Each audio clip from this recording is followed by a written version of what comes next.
പ്രിയപ്പെട്ട കുട്ടികളെ, നമ്മൾ കഴിഞ്ഞ ക്ലാസ്സിൽ മീൻ ഡീവിയേഷൻ കാണുന്ന വിധമാണ് പഠിച്ചത്. മീൻ ഡീവിയേഷൻ വേറൊരു ആവറേജിൻ്റെ അടിസ്ഥാനത്തിലാണ് കാണുന്നത്. അത് മീൻ ഡീവിയേഷൻ എബൌട്ട് മീൻ കാണാൻ പറ്റും, മീൻ ഡീവിയേഷൻ എബൌട്ട് മീഡിയം കാണാൻ പറ്റും, മീൻ ഡീവിയേഷൻ എബൌട്ട് മോഡും കാണാൻ പറ്റും. അപ്പോൾ മറ്റുള്ള ഒരു ആവറേജിൽ നിന്നുള്ള വ്യതിയാനം ഉപയോഗിച്ചിട്ടാണ് മീൻ ഡീവിയേഷൻ കാണുന്നത്. അതേപോലെ തന്നെ മീൻ ഡീവിയേഷൻ്റെ മെറിറ്റും ഡീമെറിറ്റും എന്താണെന്നും നമ്മൾ മനസ്സിലാക്കി. ഇനി നമുക്ക് പഠിക്കാനുള്ളത് സ്റ്റാൻഡേർഡ് ഡീവിയേഷൻ ആണ്. Standard deviation. So what is standard deviation? Standard deviation is defined as the positive square root of the mean of square of deviation from arithmetic mean. It is denoted by Greek letter sigma. അതിനെ വായിക്കുന്നത് sigma എന്നാണ്, small സിഗ്മയാണ്. It cannot be negative. അപ്പോൾ square ആയതുകൊണ്ട് standard deviation square റൂട്ടാണ്. ഒരു negative സംഖ്യയ്ക്ക് square root ഇല്ല. അപ്പോൾ സ്ക്വയർ റൂട്ട് കാണണമെങ്കിൽ പോസിറ്റീവ് സംഖ്യയ്ക്ക് മാത്രമേ സ്ക്വയർ റൂട്ട് കാണാൻ പറ്റൂ. So it cannot be negative. Standard deviation ഒരിക്കലും നെഗറ്റീവ് ആവില്ല. It is the best measure of dispersion. അപ്പോൾ മെഷർ ഓഫ് ഡിസ്പെർഷനിൽ ഏറ്റവും നല്ലത് ഏതാണ്? Standard deviation. അപ്പോൾ നിങ്ങളോട് ചോദിക്കും, which is the best measures of dispersion? So which is the best measures of dispersion? Standard deviation is best measures of dispersion. അപ്പോൾ standard deviation ആണ് best measures of dispersion എന്ന് പറയുന്നത്. ഇനി സ്റ്റാൻഡേർഡ് ഡീവിയേഷൻ്റെ properties എന്താണെന്ന് നോക്കാം. സ്റ്റാൻഡേർഡ് ഡീവിയേഷൻ്റെ properties എന്തൊക്കെയാണ്? സ്റ്റാൻഡേർഡ് ഡീവിയേഷൻ്റെ പ്രോപ്പർട്ടീസ്. സ്റ്റാൻഡേർഡ് ഡീവിയേഷൻ്റെ പ്രോപ്പർട്ടീസ് ഒന്നാമത്തത് പറയുന്നത് the minimum value of standard deviation is 0. Standard ഡീവിയേഷൻ്റെ മിനിമം വാല്യൂ എപ്പോഴാണ്? എത്രയാണ്? 0 ആണ്. സ്റ്റാൻഡേർഡ് ഡീവിയേഷൻ്റെ മിനിമം വില 0. The sum of squared deviation is minimum when taken about mean. അതായത് സ്ക്വയർഡ് ഡീവിയേഷൻ്റെ സമ്മ് മീനിൻ്റെ അടിസ്ഥാനത്തിൽ എടുത്താൽ അത് മിനിമം ആയിരിക്കും. Sum of squared deviation is minimum when taken about mean. അതായത് മീനിൻ്റെ അടിസ്ഥാനത്തിൽ നമ്മൾ ഡീവിയേഷൻ എടുത്താൽ അതിൻ്റെ സ്ക്വയർഡ് എന്തായിരിക്കും? മിനിമം ആയിരിക്കും. അടുത്തത് സ്റ്റാൻഡേർഡ് ഡീവിയേഷൻ കാണുന്നത് എങ്ങനെ നോക്കാം. Standard deviation for a raw ഡാറ്റയ്ക്ക് സ്റ്റാൻഡേർഡ് ഡീവിയേഷൻ കാണേണ്ട ഇക്വേഷൻ എന്ന് പറയുന്നത് sigma. Standard deviation sigma equal to square root of sigma x minus x bar whole square by n. ഇതാണ്. അപ്പോൾ ഇത് കാൽക്കുലേഷൻ പർപ്പസിന് ഉപയോഗിക്കുന്നത് നമ്മൾ വേറൊരു ഇക്വേഷനാണ്. ഇതാണ് for calculation purpose we will use the following formula. ഏതാണ്? Standard deviation sigma equal to square root of sigma x square by n minus x bar whole square ആണ്. Sigma x square by n minus x bar whole square ആണ് calculation പർപ്പസിന് ഉപയോഗിക്കുന്നത് equation. ഒരു example നോക്കാം നമുക്ക്. A survey was conducted for the number of road accidents in a major city during 11 successive weeks. The results are given below. 8, 6, 3, 0, 5, 9, 2, 1, 3, 5, 2. Calculate standard deviation of road accidents. അപ്പോൾ equation നമുക്ക് നോക്കാം. Standard deviation sigma equal to square root of sigma x square by n minus x bar whole square. അപ്പോൾ നമ്മളിവിടെ X bar കാണണം, അതേപോലെ X square കാണണം. അപ്പോൾ നമുക്ക് കോളം വരച്ചിട്ട് എക്സ് എത്ര നോക്കാം, എക്സ് എല്ലാം എഴുതാം. എന്നിട്ട് സിഗ്മ എക്സ് എത്ര നോക്കാം. സിഗ്മ എക്സ് കിട്ടുന്നത് 44 ആണ്. അതേപോലെ എക്സ് സ്ക്വയർ കാണാം. എക്സ് സ്ക്വയർ കണ്ടിട്ട് സിഗ്മ എക്സ് സ്ക്വയർ ഇവിടെ എത്ര കിട്ടിയത്? 258 കിട്ടി. അപ്പോൾ എക്സ് ബാർ എന്ന് പറഞ്ഞാൽ 44 by how many observations are there? 11 observation. So x bar equal to 44 by 11 equal to 4. അതേപോലെ സിഗ്മ എന്ത് കിട്ടും? Sigma equal to square root of sigma x square that is 258 by 11 minus x bar square that is 4 square. അപ്പോൾ എത്ര കിട്ടും? 258 by 11 എന്ന് പറഞ്ഞാൽ 23.45 ആണ്. Therefore sigma equal to square root of 23.745 minus 16 that is 2.73 കിട്ടും. ഇനി ഒരു ഡിസ്ക്രീറ്റ് ഫ്രീക്വൻസി ഡിസ്ട്രിബ്യൂഷൻ എങ്ങനെയാണ് സ്റ്റാൻഡേർഡ് ഡീവിയേഷൻ കാണുന്നത് നോക്കാം. Standard deviation for a discrete frequency distribution. അപ്പോൾ അതിൻ്റെ ഇക്വേഷൻ എന്തായിരിക്കും? സ്റ്റാൻഡേർഡ് ഡീവിയേഷൻ ഈക്വൽ ടു നേരത്തെ കണ്ടുപിടിച്ചാൽ നേരത്തെ പഠിച്ച ഇക്വേഷനോടുകൂടി ഒരു ഫ്രീക്വൻസി കൊണ്ട് മൾട്ടിപ്ലൈ ചെയ്യണം അല്ലേ? അതായത് standard deviation equal to square root of sigma f x square. നേരത്തെ സിഗ്മ എക്സ് സ്ക്വയർ ആയിരുന്നു, ഇപ്പോൾ ഫ്രീക്വൻസി കൂടി തന്നുകൊണ്ട് sigma f x square by capital n. നേരത്തെ സ്മോൾ എൻ ആയിരുന്നു, ഇവിടെ ഫ്രീക്വൻസി തന്നുകൊണ്ട് ഫ്രീക്വൻസി ഇവിടെ തുകയായിട്ടുള്ള ക്യാപിറ്റൽ എൻ ആയിരിക്കണം. So standard deviation equal to square root of sigma f x square by n minus x bar square. ഇവിടെ x ബാറും കാണേണ്ടത് എങ്ങനെയായിരിക്കും? Sigma f into X by capital N ആയിരിക്കും. ഒരു ക്വസ്റ്റ്യൻ നോക്കാം. 25 students were given in an arithmetic test. The time in minute to complete the test. അതായത് ഒരു ടെസ്റ്റിൽ കംപ്ലീറ്റ് ചെയ്യാനുള്ള ടൈം 25 കുട്ടികൾക്ക് കൊടുത്ത ടൈമാണ് ഇവിടെ ഡാറ്റയായിട്ട് തന്നിട്ടുള്ളത്. അതിൻ്റെ സ്റ്റാൻഡേർഡ് ഡീവിയേഷൻ കാണണം. അപ്പോൾ ടൈം ഇൻ മിനിറ്റ്സ് ആദ്യത്തെ ലൈന്, രണ്ടാമത്തെ line number of students. Time in minutes ഏതാണ്? 1 2 3 4 5. നമ്പർ ഓഫ് സ്റ്റുഡൻസും തന്നിട്ടുണ്ട് 4 3 10 5 3. നമുക്ക് സ്റ്റാൻഡേർഡ് ഡീവിയേഷൻ നോക്കാം. അപ്പോൾ ആദ്യം നമ്മൾ ടേബിൾ കംപ്ലീറ്റ് ആക്കണം. അതായത് എക്സ് എഴുതണം. എക്സ് എന്ന് പറഞ്ഞാൽ എന്താണ്? നമുക്ക് തന്നിരിക്കുന്ന ടൈം, അതായത് 1 2 3 4 5. എഫ് ഫ്രീക്വൻസി തന്നിട്ടുണ്ട് 4 3 10 5 3. എക്സ് സ്ക്വയർ കാണും. എക്സ് സ്ക്വയർ പറഞ്ഞാൽ 1 സ്ക്വയർ 2 സ്ക്വയർ. അപ്പോൾ അത് എഴുതാം. എഫ് ഇൻറ്റു എക്സ് എഴുതണം. എഫ് ഇൻറ്റു എക്സ് എഴുതുന്നത് എന്തിനാണ്? നമുക്ക് മീൻ കൂടി കാണണം. ഇവിടെ മീൻ എക്സ് ബാർ കാണണം. അതേപോലെ സിഗ്മ എഫ് എക്സ് സ്ക്വയറും കാണണം. അപ്പോൾ എഫ് ഇൻറ്റു എക്സ് കാണാം. എഫ് ഇൻറ്റു എക്സ് പറഞ്ഞാൽ 4 ഇൻറ്റു 1 3 ഇൻറ്റു 2 10 ഇൻറ്റു 3 അങ്ങനെ ഓരോന്നും കാണാം. അപ്പോൾ എഫ് ഇൻറ്റു എക്സ് കിട്ടി. സിഗ്മ എഫ് ഇൻറ്റു എക്സ് കിട്ടുന്നത് 75 ആണ്. ഇനി F into F x square കാണാം. അത് എഫ് എക്സ് സ്ക്വയർ എന്ന് പറഞ്ഞാൽ എഫ് എക്സിനെ വീണ്ടും എക്സ് കൊണ്ട് മൾട്ടിപ്ലൈ ചെയ്താലും മതി, അല്ലെങ്കിൽ എഫിനെ എക്സ് സ്ക്വയർ കൊണ്ട് മൾട്ടിപ്ലൈ ചെയ്താലും മതി, എങ്ങനെയും മതി. അപ്പോൾ എഫിനെ എക്സ് സ്ക്വയർ കൊണ്ട് മൾട്ടിപ്ലൈ ചെയ്താൽ എന്ത് കിട്ടും?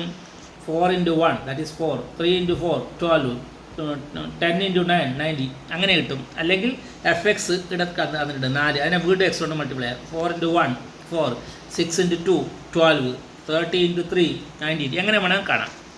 എഫ് എക്സിനെ എക്സ് കൊണ്ട് മൾട്ടിപ്ലൈ ചെയ്താൽ എഫ് എക്സ് സ്ക്വയർ കിട്ടും, അല്ലെങ്കിലോ എഫിനെ എക്സ് സ്ക്വയർ കൊണ്ട് മൾട്ടിപ്ലൈ ചെയ്താൽ എഫ് എക്സ് സ്ക്വയർ കിട്ടും. അപ്പോൾ സിഗ്മ എഫ് എക്സ് സ്ക്വയർ എത്ര കിട്ടി? 261 കിട്ടി. ഇനി എക്സ് ബാർ കാണാം. X bar equal to sigma f x by n that is 75 by 25 that is equal to 3.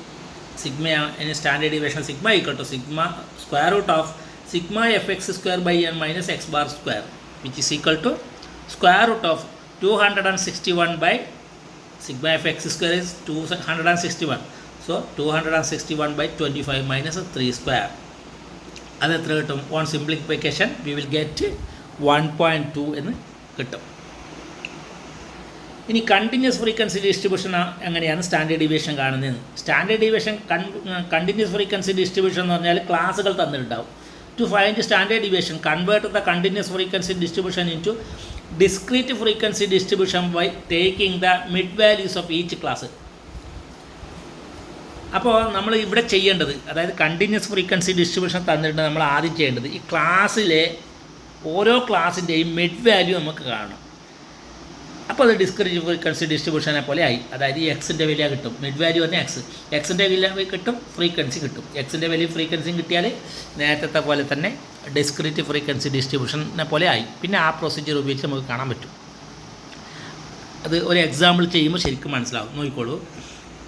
A study of 100 engineering companies gives the following information. Profit in scores, number of companies, profit in scores 0 10 10 20 20 30 30 40 അങ്ങനെ തന്നിട്ടുണ്ട്. Number of companies എന്ന് വെച്ചാൽ frequency അതും തന്നിട്ടുണ്ട്. Find standard deviation or profit earned. Standard deviation of profit ഏൺഡിൻ്റെ അല്ലെങ്കിൽ profit സമ്പാദിച്ച പ്രോഫിറ്റിൻ്റെ standard deviation കാണും. അപ്പോൾ ആദ്യം നമ്മൾ ക്ലാസ്സുകളുടെ മിഡ് വാല്യൂ 0 10 അതിൻ്റെ മിഡ് വാല്യൂ എങ്ങനെ കണ്ടുപിടിക്കുന്നത്? 0 + 10/2 ദാറ്റ് ഈസ് 5. 10 20 അതിൻ്റെ മിഡ് വാല്യൂ കണ്ടുപിടിക്കുന്നതിനെ 10 + 20/2 ദാറ്റ് ഈസ് 15. അടുത്ത 20 30 അതിൻ്റെ മിഡ് വാല്യൂ 20 + 30/2 അതായത് lower limit plus upper limit by 2 അങ്ങനെയാണ് മിഡ് വാല്യൂ കണ്ടുപിടിക്കുന്നത്. അപ്പോൾ മിഡ് വാല്യൂ എല്ലാം എഴുതി, തന്നിരിക്കുന്ന ഫ്രീക്വൻസി എഴുതി. പിന്നെ നേരത്തെ പോലെ തന്നെ എക്സ് സ്ക്വയർ കണ്ടുപിടിച്ചു, എഫ് ഇൻറ്റു എക്സ് കണ്ടുപിടിച്ചു, എഫ് ഇൻറ്റു എക്സ് സ്ക്വയർ കണ്ടുപിടിച്ചു. എന്നിട്ട് സിഗ്മ എഫ് എക്സ് എത്ര കിട്ടിയെന്ന് നോക്കാം. സിഗ്മ എഫ് എക്സ് കിട്ടിയത് 3220. സിഗ്മ എഫ് എന്ന് വെച്ചാൽ capital n 100. Sigma f x square കിട്ടി എത്ര?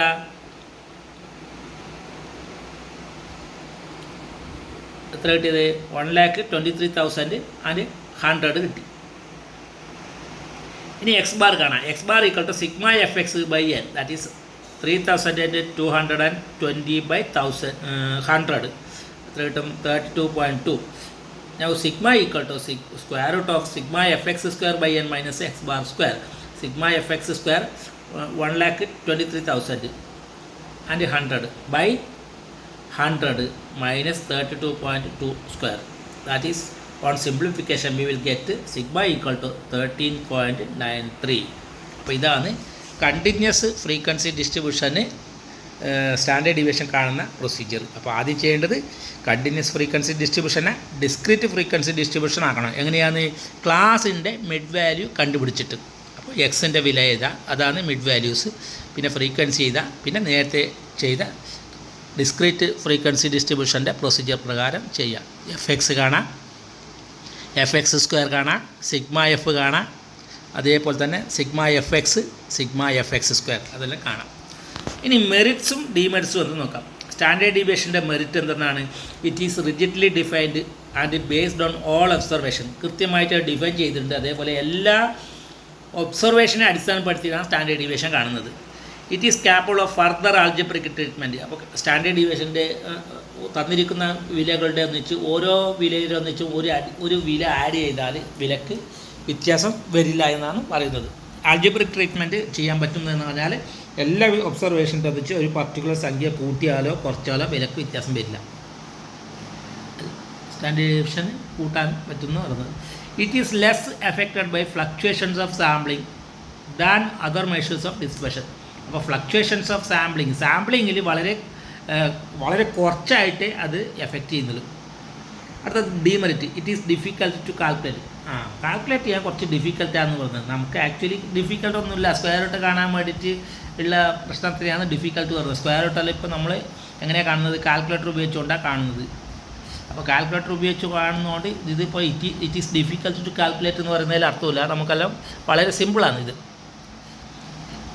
It is impossible to find in open end classes. Open end ക്ലാസ്സസിന് ഇത് ചെയ്യാൻ പറ്റില്ല. ഓപ്പൺ എൻഡ് ക്ലാസ്സസിന് ഇപ്പോൾ നമുക്കിവിടെ നേരത്തെ തന്ന ക്ലാസ് ഓപ്പൺ എൻഡ് ക്ലാസ്സസ് അല്ല.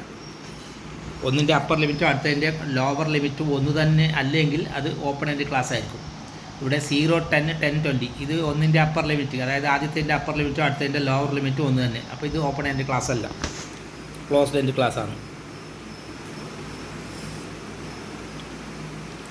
അടുത്തത് വേരിയൻസ് എന്താണെന്ന് നോക്കാം. വേരിയൻസ് എന്ന് പറഞ്ഞാൽ സ്റ്റാൻഡേർഡ് ഡീവിയേഷൻ്റെ സ്ക്വയറിനെയാണ് വേരിയൻസ് എന്ന് പറയുന്നത്. ഈ വേരിയൻസ് ഇൻട്രൊഡ്യൂസ് ചെയ്തത് R.A. ഫിഷറാണ്. R.A. ഫിഷർ എന്നാൽ സ്റ്റാറ്റിസ്റ്റിക്സിൻ്റെ പ്രമുഖനായ ഒരു സയൻറ്റിസ്റ്റാണ്. അതെ, അയാളാണ് R.A. ഫിഷറാണ് വേരിയൻസ് എന്ന് പറയുന്ന ടേം ഇൻട്രൊഡ്യൂസ് ചെയ്തത്. അതെങ്ങനെയാണ് അതിനെ ഡിഫൈൻ ചെയ്യുന്നത്? It is defined as the square of standard deviation. So variance equal to sigma square. അപ്പോൾ standard deviation equal to square of variance എന്നും പറയാം. വാരിയൻസ് സിഗ്മ സ്ക്വയർ ആണെങ്കിൽ സിഗ്മ എന്തായിരിക്കും? Sigma equal to square root of variance. അപ്പോൾ statistical അനാലിസിസിൽ വാരിയൻസിന് വളരെ പ്രാധാന്യമുണ്ടെന്നാണ് പറയുന്നത്. അടുത്ത നമുക്ക് പഠിക്കാനുള്ളത് relative measures of dispersion. Relatives of measures of ഡിസ്പെർഷൻ്റെ പ്രത്യേകത പറഞ്ഞാൽ ഇറ്റ് ഈസ് എ റേഷ്യോ. അപ്പോൾ അതൊരു റേഷ്യോ ആയിരിക്കും, ഒരു ഭിന്നസംഖ്യ ആയിരിക്കും. It is A pure number, അതൊരു പ്യുവർ നമ്പർ ആയിരിക്കും. It is free from the unit of measurement of observations. അപ്പോൾ യൂണിറ്റ് ഉണ്ടാവില്ല, അതിന് യൂണിറ്റ് ഉണ്ടാവില്ല. റിലേറ്റീവ് മെഷേഴ്സിന് യൂണിറ്റ് ഉണ്ടാവില്ല. അടുത്തത് it is used for comparing 2 or more sets of data. അപ്പോൾ 2 അതിലധികമോ സെറ്റ്സ് ഓഫ് ഡാറ്റ തന്നിട്ടുണ്ടെങ്കിൽ അതിനെ കമ്പയർ ചെയ്യാൻ വേണ്ടിയിട്ട് നമുക്ക് റിലേറ്റീവ് മെഷേഴ്സ് ഓഫ് ഡിസ്പെർഷൻ ഉപയോഗിക്കാൻ പറ്റും. വളരെ പ്രധാനപ്പെട്ട, അതായത് 2 റിലേറ്റീവ് മെഷേഴ്സ് ഓഫ് ഡിസ്പെർഷനാണ് നമുക്ക് പഠിക്കാനുള്ളത്. അതിൽ ഒന്നാമത്തത് കോഎഫിഷ്യൻ്റ് ഓഫ് വേരിയേഷനാണ്. ഒന്നാമത്തത് കോഎഫിഷ്യൻ്റ് ഓഫ് വേരിയേഷൻ, അടുത്തത് കോഎഫിഷ്യൻ്റ് ഓഫ് ക്വാർട്ടൈൽ ഡീവിയേഷൻ. ഈ 2 എണ്ണമാണ് നമുക്ക് റിലേറ്റീവ് മെഷേഴ്സ് ഓഫ് ഡിസ്പെർഷൻ പഠിക്കാനുള്ളത്. റിലേറ്റീവ് മെഷേഴ്സ് ഓഫ് ഡിസ്പെർഷനിൽ നമുക്ക് പഠിക്കാനുള്ളത് പ്രധാനപ്പെട്ട 2 എണ്ണമാണ്. ഒന്ന് കോഎഫിഷ്യൻ്റ് ഓഫ് വേരിയേഷൻ, അടുത്തത് coefficient of quartile deviation. Coefficient of variation കാണേണ്ട ഇക്വേഷൻ എന്താണ്? Coefficient of variation equal to sigma by x bar into 100. അതായത് സ്റ്റാൻഡേർഡ് ഡീവിയേഷനെ മീൻ കൊണ്ട് ഡിവൈഡ് ചെയ്തിട്ട് പേഴ്സൻറ്റേജ് ആക്കിയാൽ മതി. It is the most commonly used measure to compare the consistency or stability between two or more sets of data. Coefficient of variation is defined as the standard deviation divided by its arithmetic mean expressed as percentage. അതന്നെ ഇപ്പോൾ പറഞ്ഞത്. അതായത് coefficient of variation c v എന്ന് പറയുന്നത് sigma by x bar into 100 ആണ്.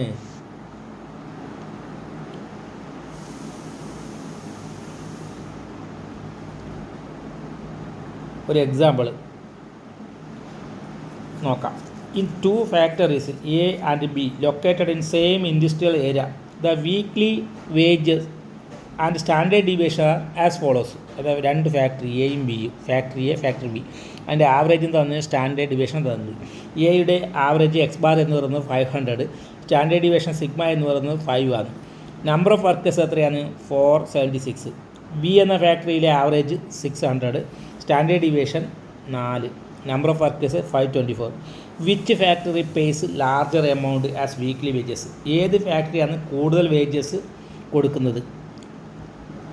അതേപോലെ which factory has greater consistency in individual wages? വ്യക്തിയുടെ ശമ്പളത്തിൽ കൂടുതൽ കൺസിസ്റ്റൻസി ഉള്ള ഫാക്ടറി ഏതാണെന്ന്. അപ്പോൾ നമുക്കറിയാം ഇവിടെ N1 ആണ് ഒന്നാമത്തേലെ number of workers, that is 476. എയിലേത് N1 476, X1 ബാർ 500, സിഗ്മ 1 5, അതേപോലെ N2 524, X2 ബാർ 600, സിഗ്മ 2 4. നമുക്ക് ഒന്നാമത്തെ ടോട്ടൽ വേജസ് എത്ര നോക്കാം. Total wages paid by factory a എന്ന് പറഞ്ഞാൽ number of workers into average. അപ്പോൾ നമ്പർ ഓഫ് വർക്കേഴ്സ് എത്രയാണ്? 476 ആണ്. ഫാക്ടറി എയിൽ നമ്പർ ഓഫ് വർക്കേഴ്സ് 476. 476 ആൾക്കാർക്ക് 500 രൂപയുടെ പോലെ അവർ വേജസ് കൊടുക്കുന്നുണ്ട്. അപ്പോൾ ആകെ വേജസ് എത്രയായിരിക്കും? 476 ഇൻറ്റു 500 അല്ലേ ഫാക്ടറി എയുടേത്? അത് 476 ഇൻറ്റു 500 പറഞ്ഞാൽ 2,38,000 കിട്ടുന്നുണ്ട് ഫാക്ടറി എയുടേത്. ഒന്നാമത്തെ ചോദ്യത്തിൻ്റെ ഉത്തരമാണ് ഇപ്പോൾ നമ്മൾ കണ്ടുപിടിക്കാൻ പോകുന്നത്. അതായത് ഏത് ഫാക്ടറിയാണ് കൂടുതൽ ശമ്പളം കൊടുക്കുന്നതെന്ന്, ശമ്പളമായിട്ട് കൂടുതൽ എമൗണ്ട് ചിലവാക്കുന്നത് ഏത് ഫാക്ടറിയാണെന്ന്. അതിന് ബി എന്ന ഫാക്ടറിയിൽ 524 വർക്കേഴ്സ് ഉണ്ട്, 600 രൂപ കൊടുക്കുന്ന ഓരോരാൾക്കും. അപ്പോൾ ആകെ എത്ര ആയിരിക്കും? 524 ഇൻറ്റു 600, അതെത്ര കിട്ടുന്നത്? 3,14,400. അപ്പോൾ നമുക്ക് ഇതിൽ നിന്ന് മനസ്സിലാക്കാൻ പറ്റും ബി എന്ന ഫാക്ടറിയാണ് കൂടുതൽ സാലറി ഇനത്തിൽ കൂടുതൽ എമൗണ്ട് ചിലവാക്കുന്നത്. ഇനി കോഎഫിഷ്യൻ്റ് ഓഫ് വേരിയേഷൻ നോക്കാം. രണ്ടാമത്തെ ഉത്തരം കണ്ടുപിടിക്കുക. അതായത് which factory has greater consistency as individual wages? Individual വേജസിൽ കൂടുതൽ കൺസിസ്റ്റൻസി ഏത് ഫാക്ടറിക്കാണ് ഉള്ളത്? അത് കോഎഫിഷ്യൻ്റ് ഓഫ് വേരിയേഷൻ കാണും. Coefficient of variation of A എത്രയാണ്? Sigma 1 by X1 bar into 100. Sigma 1 എന്ന് പറഞ്ഞാൽ 5 ബൈ 500 ഇൻറ്റു 100. അതെത്ര കിട്ടുന്നത്? അത് 1 കിട്ടും. Coefficient of variation of factory ബിയോ sigma 2 by X2 bar into 100. അത് 4 ബൈ 600 ഇൻറ്റു 100. അപ്പോൾ 0.67. അപ്പോൾ നമുക്ക് സിൻസ് ടോട്ടൽ വേജസ് ഓഫ് അത് നമ്മൾ നേരത്തെ കണ്ടുപിടിച്ചതാണ്. അതായത് ബി എന്ന ഫാക്ടറിയാണ് കൂടുതൽ വേജസ് കൊടുക്കുന്നതെന്ന്. ഇനി കോഎഫിഷ്യൻ്റ് ഓഫ് വേരിയേഷൻ ഏതിൻ്റെയാണ് വലുത്? എയുടേത്. Coefficient of variation is greater for A compared to B. എയുടേത് 1ഉം ബിയുടേത് 0.67 ആണ്. അപ്പോൾ എയുടെ കോഎഫിഷ്യൻ്റ് ഓഫ് വേരിയേഷനാണ് കൂടുതലുള്ളത്. So factory A is greater variability. കൂടുതൽ വാരിയബിലിറ്റി ഉള്ളത് ഏതിനാണ്? വാരിയബിലിറ്റി കൂടുതലുള്ളത് ഫാക്ടറി എ. കൂടുതൽ കോഎഫിഷ്യൻ്റ് ഓഫ് വേരിയേഷൻ കൂടുതലുള്ളതാണ് വാരിയബിലിറ്റി കൂടുതലുള്ളത്. ഇനി അടുത്തത് കോഎഫിഷ്യൻ്റ് ഓഫ് ക്വാർട്ടൈൽ ഡീവിയേഷൻ നോക്കണം. Coefficient of quartile deviation is an absolute measures of dispersion. The relative measure corresponding to quartile deviation is coefficient of quartile deviation. Coefficient of quartile deviation കാണുന്നത് എങ്ങനെയാണ്? Q3 minus Q1 by Q3 plus Q1. Q3 പറഞ്ഞാൽ എന്താണ്? Third quartile. Q1 എന്ന് പറഞ്ഞാൽ first quartile. അപ്പോൾ Q3 minus Q1 by Q3 plus Q1. ഇത് എന്തിനാണ് ഉപയോഗിക്കുന്നത്? It can be used to compare the degree of variation in different situation. അപ്പോൾ വേരിയേഷൻ്റെ ഡിഗ്രി കണക്കാക്കണമെങ്കിൽ നമുക്ക് കോഎഫിഷ്യൻ്റ് ഓഫ് ക്വാർട്ടൈൽ ഡീവിയേഷൻ കാണണം. ഇനി കൊവേരിയൻസ് കണ്ടുപിടിക്കുന്നത് എങ്ങനെ നോക്കാം. Covariance it is A measure of strength of linear relationship between two variables.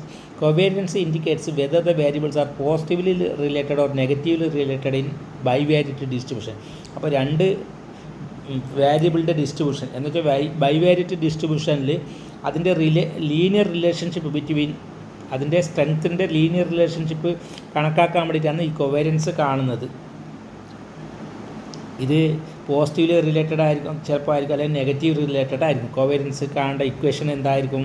Covariance of x y equal to sigma x minus x bar into y minus y bar by n, where n is the number of observation in data.